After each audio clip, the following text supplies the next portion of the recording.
사도행전 11장 19절로 26절 말씀 함께 봉독하도록 하겠습니다. 사도행전 11장 19절에서 26절, 제가 한 절, 여러분이 한 절 함께 교독합니다. 그때 스데반의 일로 일어난 환란으로 말미암아 흩어진 자들이 베니게와 구브로와 안디옥까지 이르러 유대인에게만 말씀을 전하는데,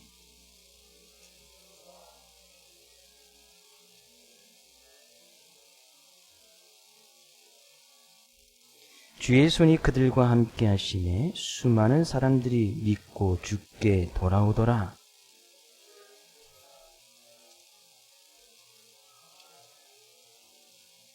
그가 이르러 하나님의 은혜를 보고 기뻐하여 모든 사람에게 굳건한 마음으로 주와 함께 머물러 있으라 고나니,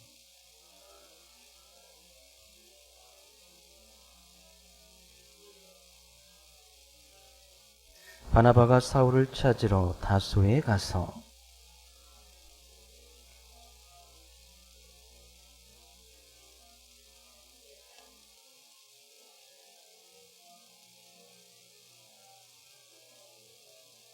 아멘. 혹시 여러분 이런 상상을 좀 해보셨나요? 해보신 적이 없다면 지금 이 시간 좀 상상을 좀 해봐도 괜찮을 것 같습니다. 만약 하나님께서 우리에게 물으시는데, 내가 죽을 나이를 내가 스스로 정해봐라. 그죠?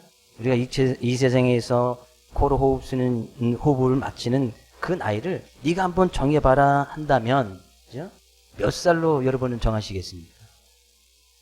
이런 생각 한 번도 안 해보셨죠? 하나님께서 혹시 이 시간에 말하는 여러분에게 묻습니다. 야, 네가 죽을 나이를 네가 한번 정해봐. 몇 살로 적어내시겠어요? 88세. 한 200살? 뭐 이렇게 적어야 되는 거 아니에요? 전반적으로 대부분 오래 살고 싶은 것이 우리의 또 사람이 많이 아닐까 생각을 해봅니다. 만약에 하나님께서 저도 이제 설교 준비하다가 만약에 저에게 물으신다면, 글쎄 저는 우리가 이 세상을 살아가는 이유는 하나님께서 우리에게 달란트를 주시고 사명을 주시면서 우리가 이 땅을 살아가는 거 아니겠습니까? 근데 좀 사명을 마치고, 저에게 주신 그 사명이 좀 마치고 나서 삶을 한 3, 4년 정도 이렇게 잘 마감을 한 다음에, 그죠? 하나님 앞에 가고 싶은 그 정도 나이? 제 사명의 나이가 한 100세 되니까, 글쎄, 모르겠어요. 저도 아주 궁금해지더라고요. 저도 도대체 몇 살을 적어야 될까? 뭐 답은 정해지지 않습니다. 근데 우리는 분명히 이 땅에 살아가면서 이 땅은 하나님께서 허락한 사명지란 말이죠. 우리가 원래 돌아가야 할 또 본향이 있고 고향이 있잖아요. 2020년 OECD 보건통계에서 나라별로 이제 사람들에 대한 국가의 헌량이나 이런 것을 분석해서 그 나라의 어떤 기대 수명을 조사한 것이 있습니다. 근데 우리나라의 어떤 기대 수명은 평균적으로 82.7세. 남자들은 한 78세 되고 여자분들이 좀 더 높아서 한 84세 정도 되고, 평균적으로 한 82.7세 정도가 사람들이 이제 이 정도까지 살았으면 좋겠다는 이제 기대 수명이 그렇다는 거예요. 근데 이것은 세계적으로 OECD 가입한 나라 중에서 5번째 순위에 되는 기대 수명이라고 이야기합니다. 첫 번째는 일본이 가장 높습니다. 일본은 84.2세. 84.2세가 일본은 그렇게 좀 오래 살고 싶고, 그 정도의 기대 수명을 갖고 있다는 것이죠. 근데 나라별로 어떤 생활 환경이나 교육 수준이나 의료 서비스 이런 것들을 계산해서 보면 2030년이 되면 우리나라가 가장 높다는 거예요.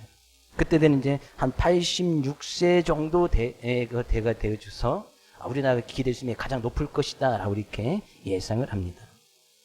근데 삶을 살아가는 거, 몇 세까지 사는 거, 물론 그것은 하나님의 성에 정해져 있습니다. 네, 우리가 삶을 살아가도 삶을 마무리할 때 마지막을 어떻게 보느냐, 그것이 정말 중요한 것 같아요.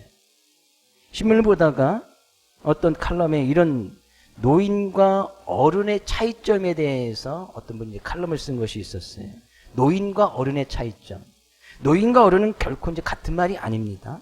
노인은, 그 사람이 이제 이 이야기를 했는데, 노인은 나이는 들어가지만 자기만 아는 사람, 주위의 모든 사람이 자기 한 사람을 위해 존재한다고 생각하는 사람, 이런 사람은 노인이라는 거예요.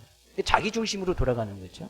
근데 어른은 나이가 들수록 다른 사람들 더욱더 배려하고 타인을 위해서 기꺼이 그늘이 되어주는 사람, 이런 사람이 어른이다라고 정의를 했어요.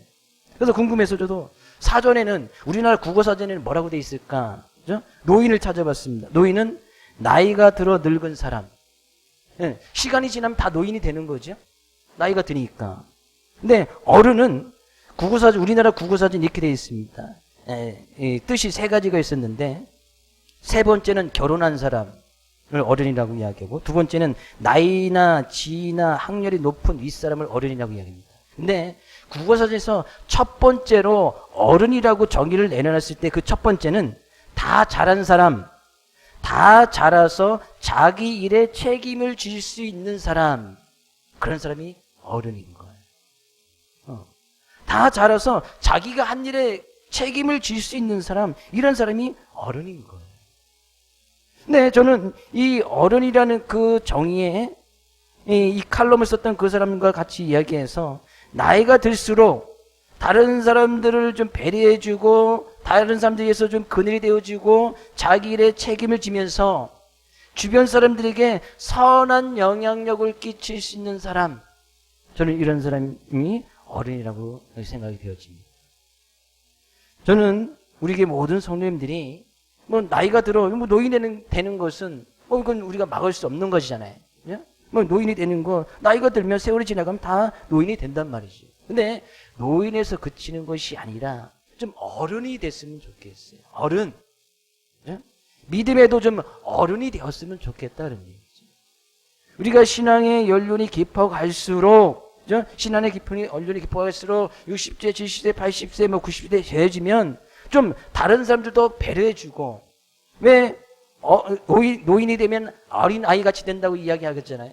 왜 어린아이 같이 된다고 이야기하는 거예요? 자기만 알기 때문이에요. 자기 중심으로 돌아가는 거예요. 노인들, 나이 든 사람들은 자기만 알아서 어린아이 같이 자기를 위해서 자기한테 잘해주면 삐지고 토라지고, 자기에게 뭐 잘해주면 또 잘해주고, 어린아이 같이 된단 말이죠. 노인이 되어도 어른이 되어야 된단 말이죠. 믿음의 모습도 마찬가지예요. 지금 우리가 이제 90세, 100세 시대라고 보통 이야기하잖아요.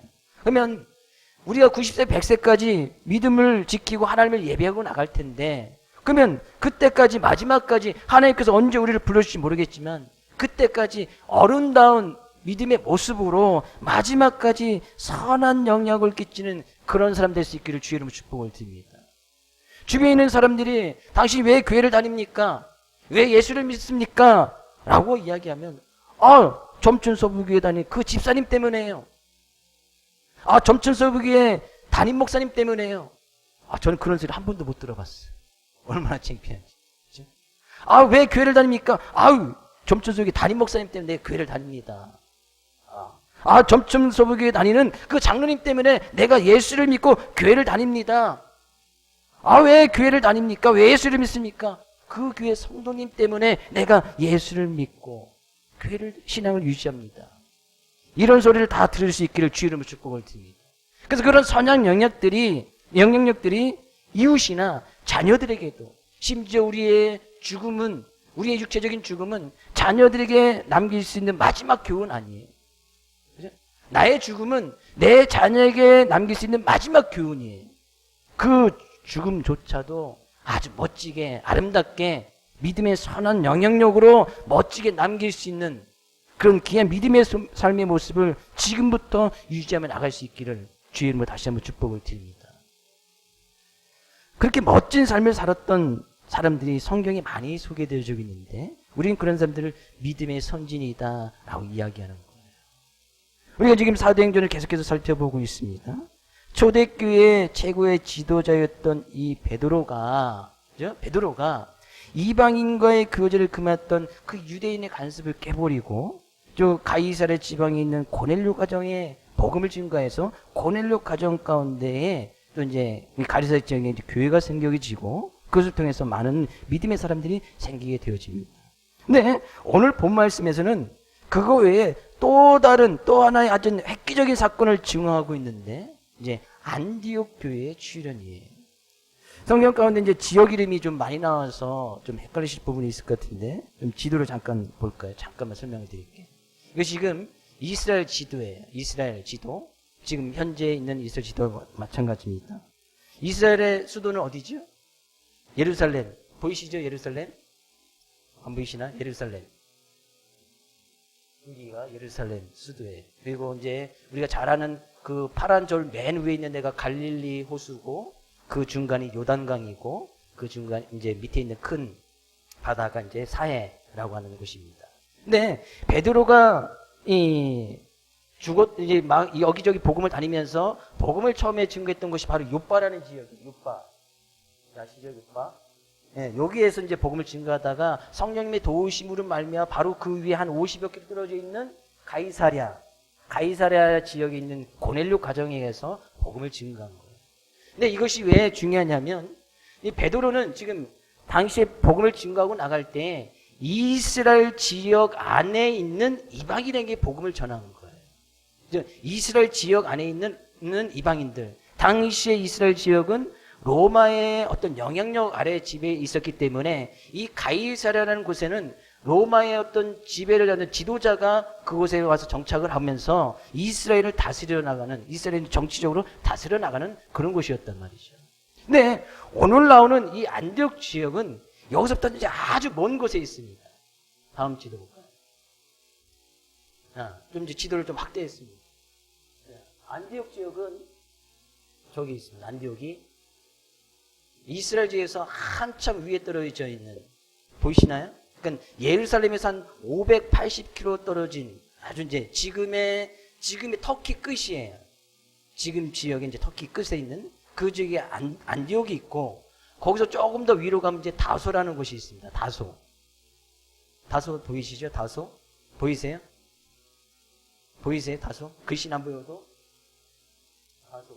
거기가 다소고 그 밑에 쯤에 여기 이제 안디옥이에요. 근데 오늘 이제 안디옥 교회는 지금 바로 이제 예루살렘에서 위로 한 580km 이상 떨어져 있는 그 지역에 이제 교회가 이제 생겨지게 되는 그런 이야기를 하고 있습니다. 자, 이제 저한테 집중해 주시고요. 자, 이 안디옥 교회가 왜 중요하냐? 그죠? 안디옥 교회는 지금 가이사랴 지방의 고넬료 가정권대 복음을 증거했던 것은 이방인들에게 최초로 복음이 증거되어서 교회가 세워진 것이에요. 근데 그것은 이스라엘 지역 안에 있는, 그죠? 이스라엘 지역 안에 있는 이방인들에게 복음이 증거되었단 말이죠. 근데 이 안디옥 교회는 전혀 이제 완전히 이방인 지역에 있는 완전히 다른 지역에 있는 그곳에서 이제 안디옥 교회라는 것이 처음 출발하게 되었단 말이죠. 이 안디옥 교회는 오늘 본 말씀 통해서 우리가 알 수 있듯이 바나바와 바울이 1년간 목회를 했던 곳이고 그곳에서 이제 안디옥 지역에서 이 바나바와 바울을 선교사로 파송을 합니다. 그래서 이제 바울이 전도 여행을 그때부터 이제 막 다니게 되어지는 거예요.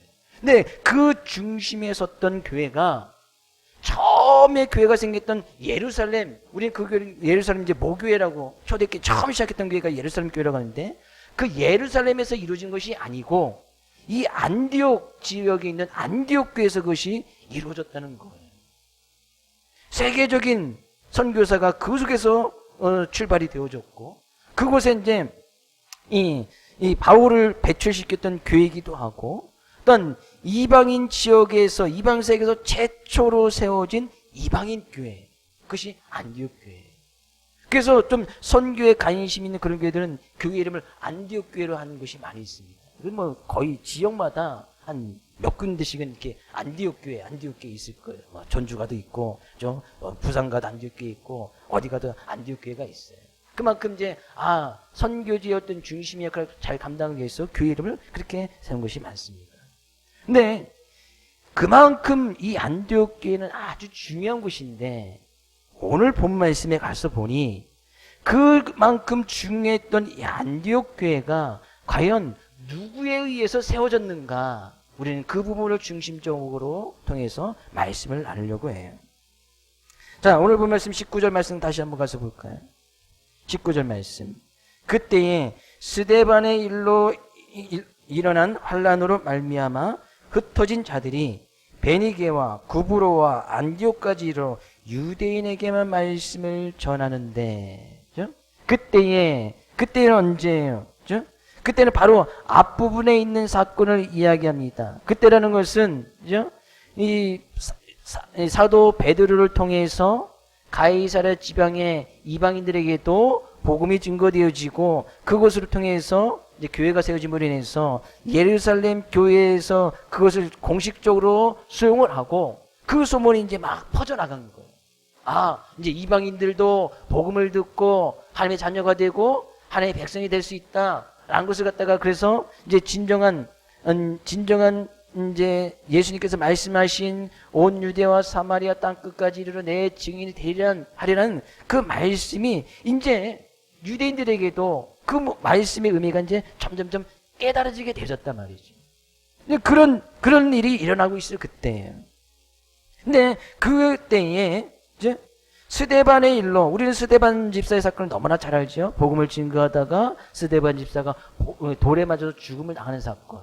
근데 그것을 인해서 많은 예수님의 제자들이 여기저기 막 흩어나는 그런 큰 환란이 일어나는 거예요. 아, 그때는 이제 믿는다고 하면 다 이제 스데반 집사처럼 돌에 맞아 죽을 수 있는 그런 큰 핍박과 환란이 일어납니다.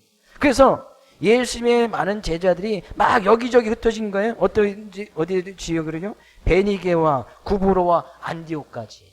지금 여기 안디옥이 이제 바로 안디옥교가 처음 됐던 그곳이에요. 그러니까 사람들이 막 흩어져서, 예수님의 제자들이 흩어져서 막 이스라엘 뭐 동쪽 지역도 가고, 여기 구브로는 바로 옆에 있던 섬이기도 하고, 또 막 위로 올라가서 안디옥 지역까지 이르렀단 말이죠. 근데 안디옥 지역까지 이르렀는데, 그들이, 그 흩어진 사람들이 했던 것이 뭐예요? 그곳에 이르러서도 유대인에게만 말씀을 전했다. 스데반 집사 일로 막 여기저기 흩어졌는데, 그 흩어진 사람이 거기서도 이방인이 아닌 유대인들에게만 말씀을 전한 거예요. 그들이 이제 복음을 그 당시까지도 그 흩어졌던 사람들 중에 대부분은 그 복음의 어떤 능력이라는 것이 유대인들에게만, 하나님께서 선택하든 유대인들에게만 그런 복음의 능력이 일어난 줄 알았어요. 그래서 스데반 집사 일로 막 흩어졌지만 여전히 그곳에서도 이방인들이 아닌 유대인들을 찾아가서만 유대인들에게만 복음을 증거한 거예요. 그러니까요, 우리가 하나님의 말씀, 진리의 말씀을 아는 것하고 그것을 삶 가운데 실천하는 것이 얼마나 어려운지 우리는 또 우리가 본 말씀을 통해서 알 수가 있습니다. 진리의 말씀, 온 유대와 사마리아 땅 끝까지 이르러 내 증인이 되리라 했던 그 말씀을 아는 것하고 그 말씀을 나의 삶 가운데 실천하는 것은 전혀 별개의 문제예요. 그들이 스데반의 집산의 그런 환란으로 인해서 여전히 흩어졌지만, 아직까지도 그들 흩어져 있던 많은 사람들의 대부분이 진정으로 예수님의 참 진리의 말씀을 제대로 실천하지 못하고 있는 거예요. 그곳에 가서도 여전히 유대인들에게만, 이방인들은 전혀 그들에게 복음을 증거할 생각도 하지 않은 거예요. 우리가 여기서 알 수 있는 것이 뭐예요? 우리가 하나님의 말씀을 진리라고 생각하고 생명이 말씀이라고 여기고 믿고 나갑니다. 그것을 다 아실 거예요. 주님께서 내가 곧 길이요 진리요 생명이라 분명히 말씀하고 있습니다. 우리는 그것을 알고 믿고 나갑니다. 근데 그것을 나의 삶 가운데 진정으로 실천해 나가는 것은 다른 문제다. 별개의 문제예요. 내가 그것을 알고 있는 것과 그것을 나의 삶 가운데 실천하는 것, 그것은 완전 다른 문제예요. 하나님의 말씀, 그것이 진리이고 하나님의 말씀은 생명의 말씀이고 그 하나님의 말씀은 우리의 삶을 참된 행복으로 이끌어지는 어떤 생명의 말씀인 것을 믿으시는 분, 아멘? 다 알고 계시잖아요. 근데 그 말씀을 나의 삶 가운데 온전히 실천하는 것은 정말 힘든 부분인 거예요. 왜 우리가 하나님의 말씀대로 온전히 그 말씀을 지켜 순종하지 못합니까? 왜 그 말씀대로 살면 뭔가 좀 이 손해볼 것 같고, 그 말씀대로 살면 좀 뭔가 좀 잃어버릴 것 같고, 그 말씀대로 살면 좀 이제 근심 걱정이 좀 생기는 부분이 있을 것 같고, 그 말씀대로 살면 좀 두려움이 있기도 하고, 그죠? 당시에 많은 사람들이 터졌지만 그 말씀을 온전히 실천하지 못했던 것은 그들이 복음을 증거하면서 자기가 다른 이방인들에게, 그죠? 예수 믿는 사람이라는 것이 들켜지게 되어지면 스데반 집사와 같은 똑같은 일을 당할 수도 있었단 말이죠. 그런 두려움이 딱 생기니까 쉽게 섣불리 이방인들에게 복음을 증거하지 못하는 거예요. 네, 복음을 증거하다 돌에 맞아 죽는 거예요. 그죠? 내가 예수님 믿는데 돌에 맞는다고 생각해 보십시오. 예수님 믿는데 누가 와서 막 욕하고 막 핍박하고, 그죠? 때린다고 생각해 보십시오. 섣불리 내가 예수님 믿는 사람이라고 이렇게 드러낼 수 있겠습니까? 드러낼 수가 없는 거예요. 그래서요, 믿음이라는 것에는 용기가 반드시 필요합니다. 용기가 있어야, 과감한 용기가 있어야. 75세에 하나님께서 아브라함을 부르시죠. 본토 친척 아비 집을 떠나서 내가 지시할 땅으로 가라. 본토, 자기가 살고 있던 삶의 터전을 떠나라는 거예요. 얼마나 큰 손해예요. 친척, 친구, 아비 집을 떠나라는 거예요. 인간관계를 끌어버리라는 거 아니겠어요? 아비 집을 떠나야 되고, 친척을 떠나야 되고, 친구를 떠나야 되니까 인간관계가 끊어지는 거 아니겠어요? 멀리 가야 되는데. 그러면 자기가 하나님을 믿는다는 그런 믿음을 따라 나가다 보니까 인간관계 다 끊어지네요. 친구관계 끊어지고, 어떤 가족관계까지도 멀리할 수밖에 없고, 자기가 이제까지 쌓았던 삶의 터전, 그것도 다 버리고 떠나야 되는 거예요. 땅도 떠나야 되지. 근데 하나님께서 그 믿음 붙들고 나가면 하나님께서 그 아브라함을 위해서 뭐 땅을 준비해 주셨어요. 그를 위해서, 아니면 또 다른 가족이나 친척을 준비해 주셨어요. 아무것도 없는 거예요. 근데 아브라함은 과감하게 믿음의 용기를 가지고 그 믿음을 따라 나가는 거예요. 그래서 믿음을 지키기 위해서는 바로 이 용기라는 것이 필요한 거예요.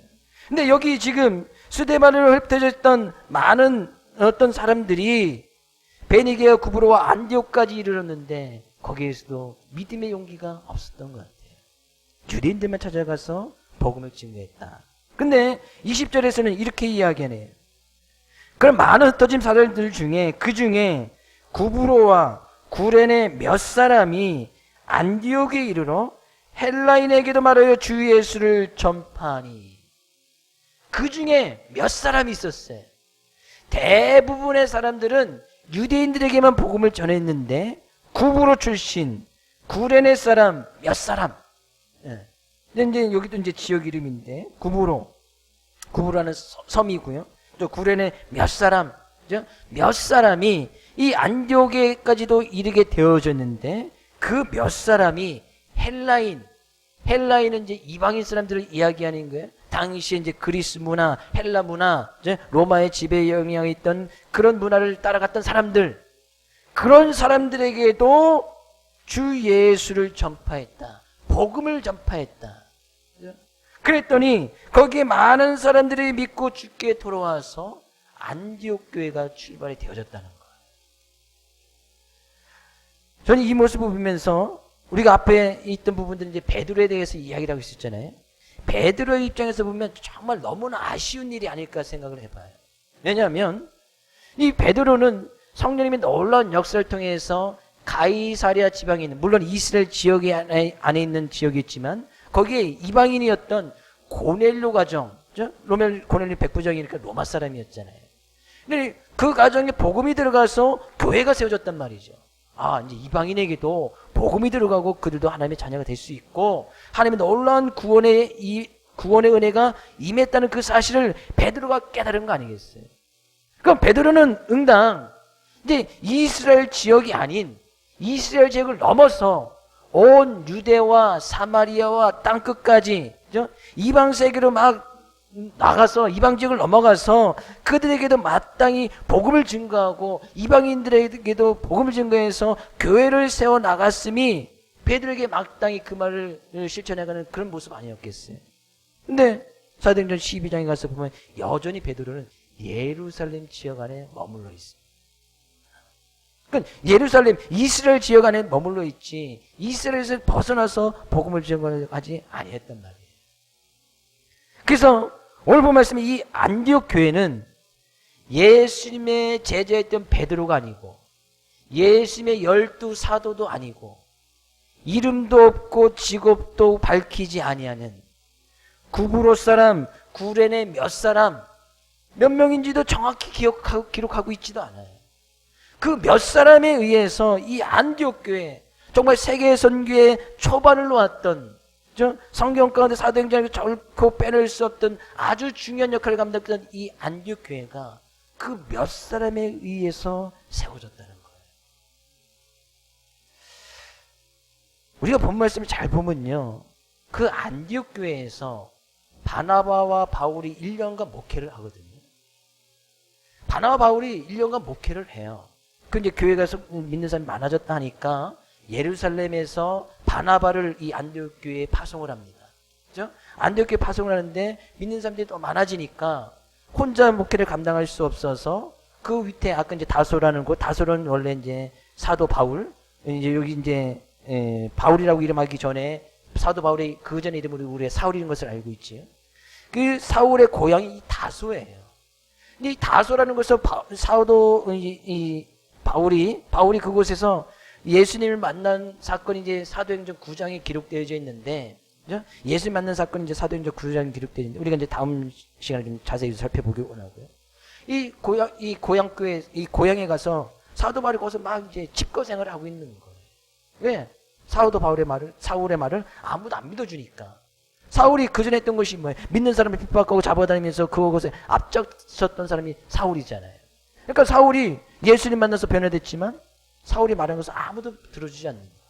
그래서 사울이 자기가 원래 이제 고향이었던 다소에 가서 집거생활을 하고 있는데 그것을 바나바가 안 거예요. 그래서 바나바가 그 다소에 가서 사울을 데려다가 안디옥 교회에서 같이 공동 목회를 1년을 해요. 그리고 나서 안디옥 교회에서 바나바울을 세계 선교를 파송을 시키는 거죠. 근데 우리는 잘 알다시피 사도행전을 누가 썼습니까? 사도행전을 누가 썼지요? 누가가 썼지요? 누가는 출신이 뭐예요? 의사 출신이에요. 누가복음을 썼던 사람도 누가고 사도행전을 쓴 사람도 누가예요. 누가의 직업은 의사란 말이죠. 의사라는 직업은 상당히 모든 일에 꼼꼼하고 모든 것을 잘 기록해놓고 잘 관찰하는 그런 사람이 의사가 될 수 있고, 어떤 그 누가가 늘 이 사도행전을 썼으면서 바울과 늘 같이 다니면서 모든 일에 동행하면서 바울의 수행 역할을 했던 사람이 바로 누가거든요. 의사 출신이었던 이 누가, 좀 바울에 있었던 그런 모든 일을 상세히 잘 알고 있던 사람이 바로 이 누가예요. 그러면 바울이 이 안디옥 교회에서 1년간 공동 목회를 했는데, 바울이 안디옥 교회를 세웠던 그 사람을 정말 몰랐을까요? 교회를 처음 세웠던 그 몇 사람을 바울이 몰랐을 리가 없어요. 그것을 알고 있었지만, 또한 그 바울이 알고 있었다면 그 바울을 늘 수행하고 도왔던 의사 출신이던 이 누가는 사도행전을 기록했을 때에 바울이 알고 있었던 그 모든 것을 다 알고 있었을 거예요. 그러면 충분히 성경 가운데 구브로와 구레네 몇 사람이 아닌 그들의 이름을 분명히 기록할 수도 있었단 말이죠. 분명히 알고 있었을 거예요. 근데 성경은 굳이 그들의 이름을 밝히지도 않습니다. 몇 사람인지 그 인원수도 알 수가 없어요. 그들의 직업이 뭐든지 우리는 그것도 알 수가 없어요. 그냥 그야말로 그냥 몇 사람에 의해서 이 안디옥 교회가 세워졌다라고 이야기하는 거예요. 어떤 사람이요? 그 하나님의 말씀을 가지고 믿음을 지켜가기에 가감하게 이제 용기를 가지고 자기들이 예수님 믿는 사람, 하나님 믿는 사람인 것을 밝히 드러내어서 이방인들에게도 복음을 증거했던 그 용기 있는 몇 사람을 해서 교회가 세워진 거예요. 그것이 그 몇 사람이 가지고 있던 귀한 믿음이었다는 얘기예요. 왜 그들의 이름을 굳이 밝히지 않았을까? 아마 그 몇 사람이 사도 바울에게 또 그 사도행전을 썼던 누가에게 자기들의 이름을 분명히 밝히지 말라고 이야기했을 거예요. 그렇지 않았더라면 분명히 여기 이제 많은 사람들의 이름들, 믿음의 사람들의 이름을 기록하고 있을 때 아주 중요한 역할을 감당했던 그 교회의 초대 초대 어떤 교회를 세웠던 사람들이죠. 초대교회 어떤 그 안디옥교회 초창기의 지도에 저였겠지요. 그들의 이름을 빼놓을 리가 없어요.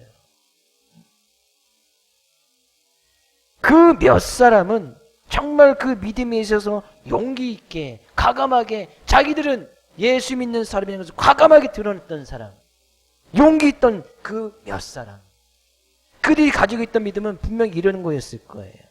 히브리서 11장 6절 말씀 가서 볼까요? 히브리서 11장 6절 같이 읽어보겠습니다. 믿음이 없이는 하나님을 기쁘시게 하지 못하나니 하나님께 나아가는 자는 반드시 그가 계신 것과 또한 그가 자기를 찾는 자들에게 상 주시는 이심을 믿어야 할지니라. 그들이 가지고 있던 믿음은 하나님은 분명히 살아계시고 자기들과 함께 계시고 그 하나님을 찾는 자에게는 반드시 상 주시는, 하나님께서 상 주심을 그들이 분명히 믿었단 말이죠. 그 몇 사람이. 그러니까 자기들의 이름을 굳이 드러내어서 사람들에게 안디옥교회 초창기에 그 사람, 교회를 세운 사람들, 위대한 지도자들, 그 사람들에게 박수 받는 것보다 그들이 가지고 있던 믿음은 하나님은 살아계시니 그 하나님께서 상 주실 것을 믿었기에 그들의 이름을 굳이 밝히지 않는 거예요. 예수님께서 이와 비슷한 말씀하세요. 마태복음 6장에 가서 보면 야, 사람들에게 보이려고 그들 앞에서 의를 행하지 않도록 주의해라. 그렇지 않으면 하늘에 계신 너희 아버지께 상을 받지 못하느니라. 그러므로 구제할 때 외식하는 자처럼 사람들에게 영광을 받으려고 회당이나 길거리에 가서 저 나팔을 불고 내가 구제한다 라고 이렇게 광고하듯이 구제하지 마라. 그럼 그들은 이미 자기 상을 이미 받았다. 나 구제합니다. 남을 도와줍니다. 정말 선한 일이죠. 사람의 박수 받기에 정말 귀한 일이지요. 네, 그렇게 막 드러내서 나팔을 불고 내가 구제한다 했으면 이미 자기 상을 받은 거예요. 그럼 하나님께 받을 상이 없는 거예요. 이미 상을 받았으니. 하나님의 상과 세상의 상을 혼돈하지 말라는 거예요. 세상적인 시선과 인간의 어떤 발수갈채를 하나님의 상으로 착각하지 말라는 거예요. 이 안디옥교를 세웠던 그 몇 사람, 그들은 사람들로부터 칭찬을 받고 박수갈채를 받는 것보다 그들이 가지고 있던 믿음은 하나님은 분명히 살아계시고 하나님께서 그 하나님을 찾는 자들에게 상 주시는 것을 믿었기에 그들은 굳이 그들의 이름을 밝히는 것을 원하지도 아니었고 성경에 자기 이름을 기록하는 것을 드러내지도 아니했다는 얘기예요. 결국에 그런 몇 사람을 통해서 그런 믿음이 있는 모습을 보여줌으로 인해서 안디옥교회가 점점 이제 왕성해지고 많은 사람들이 주께 돌아오게 되어지는데 21절 말씀은 이렇게 이야기를 하고 있습니다. 본문 21절 말씀 가서 볼까요? 주의 손이 그들과 함께 하심에 수많은 사람들이 믿고 주께 돌아오더라. 그죠? 몇 사람이 이방인들에게 복음을 증거해서 과감한 믿음의 용기를 보여주었더니 그 전했던 그 복음의 말씀을 통해서 주님께 돌아온 사람들이 수많은 사람들이 주께 돌아왔다. 주께 돌아왔다는 것은 뭐예요? 그들에게 생명의 놀라운 역사가 일어났다는 것이 아니겠어요? 그들에게 복음을 증거했던 것이 뭐예요? 주 예수를 전파하니 우리가 믿는 예수님은 우리 인생의 주인이시다. 그 예수는 그리스도다. 그 예수를 믿을 때 우리에게 참다운 구원이 있다. 이것을 증거했다는 거 아니겠어요? 다른 것 증거하지 않았습니다. 예수님은 주님이시다. 이 세상의 주인이시다. 근데 이 말씀을 증거하고 사람들이 주께 돌아오는 것이 쉬운 일이 아닌 거예요. 왜냐하면 당시에 안디옥 지역도 예루살렘, 이스라엘 지역도 마찬가지지만 로마의 영향력을 받고 있는 지역이에요. 로마에서부터 안디옥 지역, 아까 지도 보았듯이 그 전체가 당시에 다 로마 황제의 영향력을 받고 있었단 말이죠. 로마 황제의 영향을 받고 있었다는 것이 당시의 최고의 권력은 로마 황제예요. 가이사랴, 가이사랴, 황제를 칭할 때 이제 가이사랴 이야기하는데, 그 황제에게만 절해야 돼요. 그 황제만 숭배하고 당시의 최고의 문화였던 로마 문화를 배우고 습득해야 된단 말이죠. 네, 당시 최고의 권력과 문화와 역사를 가지고 있는 그런 그런 사람들에게, 그런 이방인들에게 복음을 증거하는 거예요. 뭐라고? 저 나사렛, 거기서 뭐 선한 것이 나올 수 있느냐 하는 그런 곳에 목수의 아들 그 예수가 너희 인생의 구원주 되시고 그 예수님은 삶의 주인이시라는 거예요. 그 말씀을 최고의 문화와 역사와 긍지를 가지고 있던 그 이방인 사람들이 받아들이기가 쉽겠습니까? 당시 최고의 권력 로마 그 전체가 다 로마 제국이란 말이에요. 로마 제국. 그건 자기는 그런 로마의 시민권을 가지고 있고 최고의 나라에 어떤 자긍심을 갖고 있는 사람들이에요. 우리도 우리나라에 대한 어떤 우리나라 민족에 대한 어떤 자부심과 어떤 자긍심을 좀 갖고 계시죠? 우리나라 뭐 세계 1위 하는 것이 많잖아요. 반도체 뭐 이런 거, 또 뭐 의학기술, 뭐 이거 뭐 거의 세계 1, 2를 막 다투니까. 교통사고도 세계 1위지만 그런 것은 별로 좋지 않고. 뭐 우리나라에 대한 자부심. 지금 뭐 코로나 때문에 그렇지만 기회 되면 이제 동남아 지역이나 좀 열악한 나라에 한번 가보십시오. 뭐 지금 뭐 우리나라에 대한 열풍, 뭐 한국어, 우리나라에서 뭐 일하려고 하는 사람들이 뭐 지금 뭐 어마어마합니다. 진짜. 가서 뭐 한국어만 가르칠 수 있는 그런 기술을 가지고 가서 자격증을 가서 한국어 막 가르친다고 하면 수십 명, 수백 명 사람이 그냥 막 몰려와요. 그러면서 이제 복음 쓱쓱쓱쓱 증거하면 복음 이제 뭐 선교하는 것이죠. 그만큼 이제 코리안들이 우리가 예전에 이제 아메리칸들이 미국에 막 가려고 하지만 이제 그 반열에 우리나라가 서 있단 말이죠. 최소한 그 정도의 자부심과 자긍심은 가져도 되겠다. 당시에 로마 제국이 그랬단 말이죠. 모든 사람들이 그 로마 문화 배우려고 하고 그거에 영향력이 있는데 그들이 와서 증거한 것이 나사렛 출신 그 예수가 우리의 구원자다. 그 말을 믿고 받아들이기가 쉽겠습니까? 쉽지 않은 거예요. 근데 그들이 예수는 그리스도다. 그 예수님만이 주임이시다. 예수님만이 구원자시다라고 증거했더니 수많은 사람들이 믿고 죽게 돌아오더라는 거예요. 어떻게 그런 일이 가능했습니까? 21절 다시 한번 보면요. 주의 손이 그들과 함께 하심에 주님의 손이 그 몇 사람 이름도 없이 빛도 없이 주님의 복음을 증거했던 그 몇 사람의 주님은 예수는 그리스도라라는 그 복음의 말씀 가운데 그 몇 사람 가운데 함께 하심으로 말미암아 수많은 사람들이 주님께 돌아오는 생명의 놀라운 역사가 그 이방인 지역에서 일어나게 되어졌다는 거예요. 중요한 것은 바로 그런 거예요. 믿음을 가지고 용기 있게 과감하게 자기들이 주 예수는 그리스도다. 뭐 그 말씀이 그 사람이 듣고 안 듣고는 중요하지 않아요. 그럼 과감하게 용기 있는 모습으로 자기의 믿음의 모습을 드러내니 하나님께서 그들과 함께 하시고 주의 손이 그들과 함께 하시고 하나님께서 늘 그들을 붙들어 주셨다는 이야기 아니겠어요? 그랬더니 거기에서 놀라운 일이 일어난 거예요. 수많은 사람들이 주님께 돌아온 거예요. 안디옥 교회의 그런 모습 등에서 세계 선교의 중심지가 예루살렘 교회가 아닌 안디옥 교회가 되셨다는 거예요. 하나님께서 그들을 늘 붙들어 주신 거예요. 몇 사람? 그 몇 사람? 하나님께서 주님의 손으로 그들을 어디를 가든지 붙들어 주신 거예요. 저는 이런 주님의 놀라운 능력의 손이 이 시간 하나님 앞에 우리 마음과 정성을 다해서 예배드리는 우리 사랑하는 성도님 삶 가운데 이 주님의 능력의 손이 함께하기를 주의 이름으로 축복을 드립니다. 시편 139편 7절에서 10절 말씀 가서 볼까요? 시편 139편 7절로 10절 같이 한번 읽어보겠습니다. 내가 주의 영을 떠나 어디로 가며 주의 앞에서 어디로 피하리까? 내가 하늘에 올라갈지라도 거기 계시며 수월에 내 자리를 펼지라도 거기 계시니이다.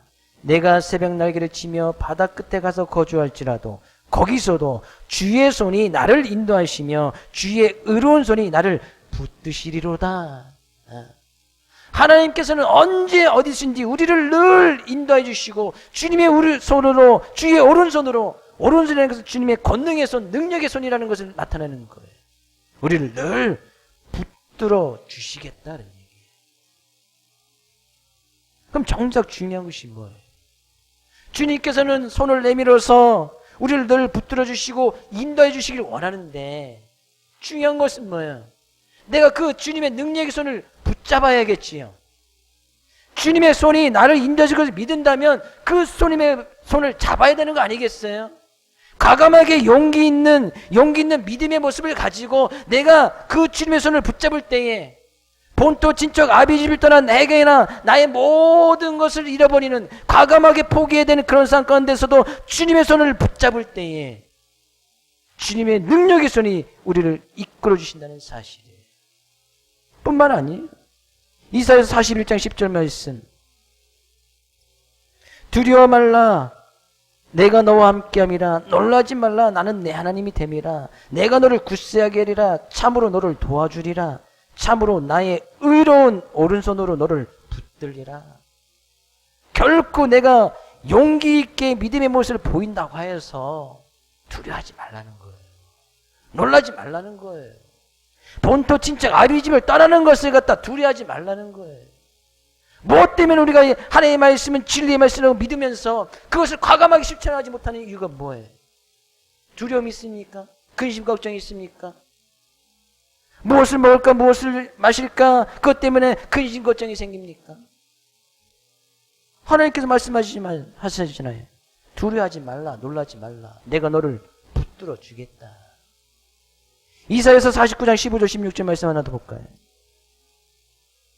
여인이 어찌 그 젖먹는 자식을 잊겠으며 자기 태에서 난 아들을 긍휼히 여기지 않겠느냐. 그들은 혹시 잊을지라도 나는 너를 잊지 아니할 것이라. 내가 너를 내 손바닥에 새겼고. 심지어 하나님은 우리를 붙들어 주실 뿐만 아니라 자기 손바닥에 우리 이름을 탁 새겨놔서 늘 기억하고 늘 붙들어 주시고 늘 인도해 주시겠다는 거 아니겠어요? 이것이 기적 아니에요? 하나님의 능력의 손에 우리 이름이 탁 새겨져 있는 거예요. 점천서북에 아무개 집사 이름 탁 아무개 성도 이름 탁 새겨져 있는 거예요. 그래서 하나님께 그 손을 볼 때마다 내가 가서 붙들어줘야지, 내가 인도해줘야지 늘 손을 내밀고 이끌어주시는 거예요.